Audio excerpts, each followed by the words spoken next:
안녕하세요, 여러분. 혹시 냉장고에서 시금치나 햄을 꺼내 드실 때 이런 생각해 보신 적 있으신가요? 이거 며칠 동안 넣어뒀는데 괜찮나?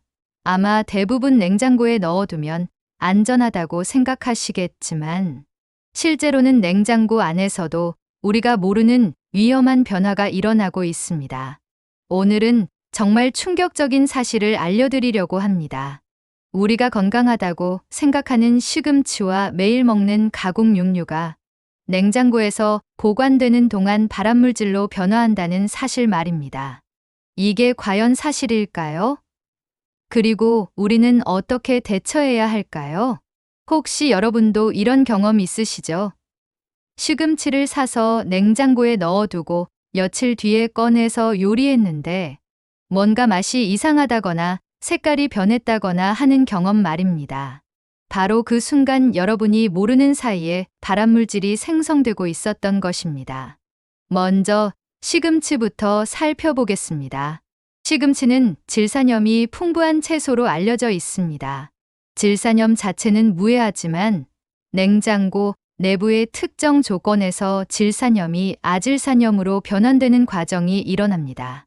이 변환 과정은 세균의 작용으로 이루어지며 냉장고 온도에서도 서서히 진행됩니다. 아질산염이 문제가 되는 이유는 우리 몸에서 니트로소 화합물로 변화할 수 있기 때문입니다. 니트로소 화합물은 국제암연구소에서 발암물질로 분류한 물질입니다. 특히 위장관에서 위산과 만나면 니트로소아민이라는 강력한 발암물질이 형성될 수 있습니다. 시금치를 냉장고에 보관할 때 주의해야 할 점은 보관 온도와 기간입니다. 냉장고 온도인 4도 이하에서도 질산염에서 아질산염으로의 변화는 계속 진행됩니다. 특히 시금치를 씻지 않고 그대로 보관하거나 밀폐용기에 넣지 않고 보관할 경우 이러한 변환이 더욱 가속화됩니다. 연구에 따르면 시금치를 냉장고에 24시간 보관했을 때 아질산염 농도가 초기 농도의 2배 이상 증가한다고 합니다. 48시간 후에는 3배 이상으로 증가하며 72시간이 지나면 위험 수준에 도달할 수 있습니다. 이는 시금치에 원래 존재하던 질산염이 세균의 작용으로 인해 아질산염으로 변환되기 때문입니다. 특히 주의해야 할 상황은 정전이나 냉장고 온도 변화입니다. 냉장고 온도가 상승하면 세균 활동이 활발해지고 질산염에서 아질산염으로의 변환 속도가 급격히 증가합니다. 또한 시금치를 다른 식품과 함께 보관할 경우 교차 오염으로 인해 더 많은 세균이 번식할 수 있습니다. 가공육류의 경우는 또 다른 문제를 안고 있습니다.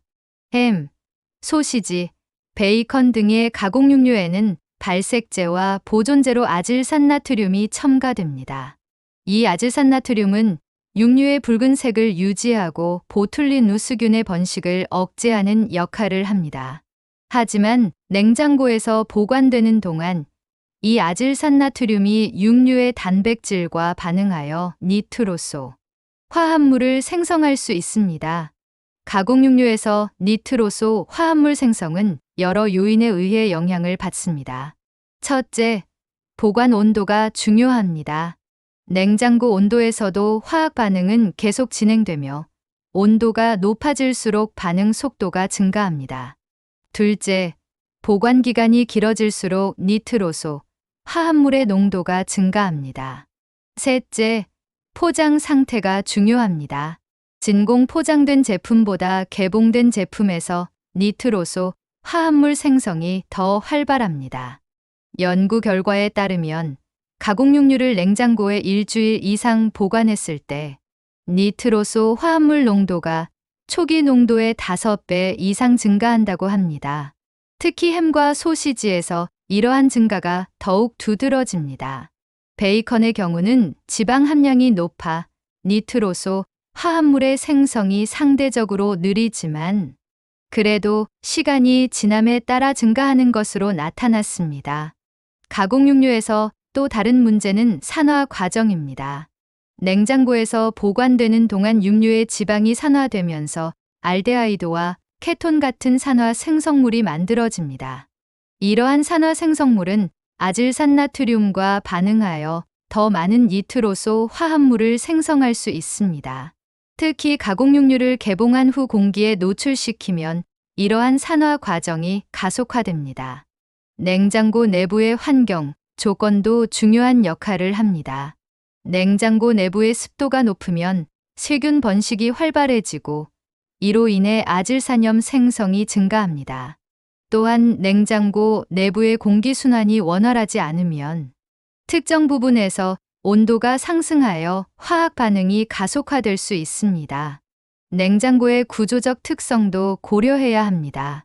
냉장고 문 쪽은 온도 변화가 크고 냉장고 바닥 부분은 상대적으로 온도가 낮습니다.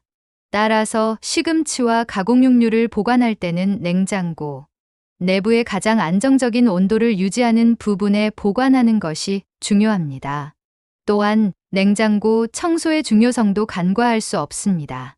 냉장고 내부에 축적된 세균은 시금치의 질산염을 아질산염으로 변환시키는 주요 원인 중 하나입니다. 정기적인 냉장고 청소를 통해 세균 수를 줄이면 아질산염 생성을 어느 정도 억제할 수 있습니다. 시금치와 가공육류를 함께 보관할 때는 더욱 주의해야 합니다. 가공육류의 아질산 나트륨과 시금치의 아질산염이 만나면 니트로소 화합물 생성이 더욱 촉진될 수 있습니다. 따라서 이 두 식품은 서로 다른 용기에 분리하여 보관하는 것이 좋습니다. 온도 관리의 중요성을 다시 한번 강조하고 싶습니다. 냉장고 온도가 4도 이상으로 올라가면 세균 활동이 급격히 증가하고 발암물질 생성도 가속화됩니다. 따라서 냉장고 온도계를 사용하여 항상 적정 온도를 유지하는 것이 중요합니다. 포장 방법도 발암물질 생성에 큰 영향을 미칩니다. 시금치의 경우 깨끗이 씻은 후 물기를 제거하고 밀폐용기에 보관하면 세균 번식을 억제할 수 있습니다. 가공육류의 경우는 개봉 후 즉시 소분하여 진공 포장하거나 밀폐용기에 보관하는 것이 좋습니다. 보관 기간을 단축하는 것도 중요한 예방 방법입니다. 시금치는 구입 후 2일 이내에 조리하여 섭취하고 가공육류는 개봉 후 3일 이내에 소비하는 것이 안전합니다. 장기간 보관이 필요한 경우에는 냉동 보관을 고려해야 합니다. 냉동 보관의 경우 세균 활동이 거의 정지되어 발암물질 생성이 현저히 감소합니다. 하지만 냉동과 해동 과정에서 식품의 조직이 파괴되어 해동 후 세균 번식이 더욱 활발해질 수 있으므로 주의가 필요합니다. 조리 방법도 발암물질 생성에 영향을 미칩니다. 시금치의 경우 끓는 물에 데치면 아질산염을 어느 정도 제거할 수 있습니다. 가공육류의 경우는 고온에서 조리하면 니트로소 화합물이 더 많이 생성될 수 있으므로 적절한 온도에서 조리하는 것이 중요합니다. 비타민C와 비타민 E 같은 항산화제는 니트로소 화합물 생성을 억제하는 효과가 있습니다. 따라서 시금치나 가공육류를 섭취할 때 비타민C가 풍부한 채소나 과일을 함께 섭취하면 발암물질의 영향을 줄일 수 있습니다. 마지막으로 이러한 정보가 시금치와 가공육류의 섭취를 완전히 금지하자는 것은 아닙니다. 시금치는 철분, 엽산, 비타민 K 등이 풍부한 영양가 높은 채소이고 가공육류도 단백질과 비타민 B군의 좋은 공급원입니다. 중요한 것은 올바른 보관 방법과 적절한 섭취량을 지키는 것입니다. 결론적으로 냉장고에서 시금치와 가공육류를 보관할 때 발생하는 발암물질 생성은 충분히 예방 가능한 문제입니다. 적절한 온도 관리, 짧은 보관 기간, 올바른 포장 방법, 정기적인 냉장고 청소 등을 통해 이러한 위험을 크게 줄일 수 있습니다. 무엇보다 중요한 것은 식품 안전에 대한 올바른 지식과 실천입니다. 오늘 영상이 여러분의 건강한 식생활에 도움이 되었기를 바랍니다. 구독과 좋아요도 잊지 마시고 다음 영상에서 또 만나요.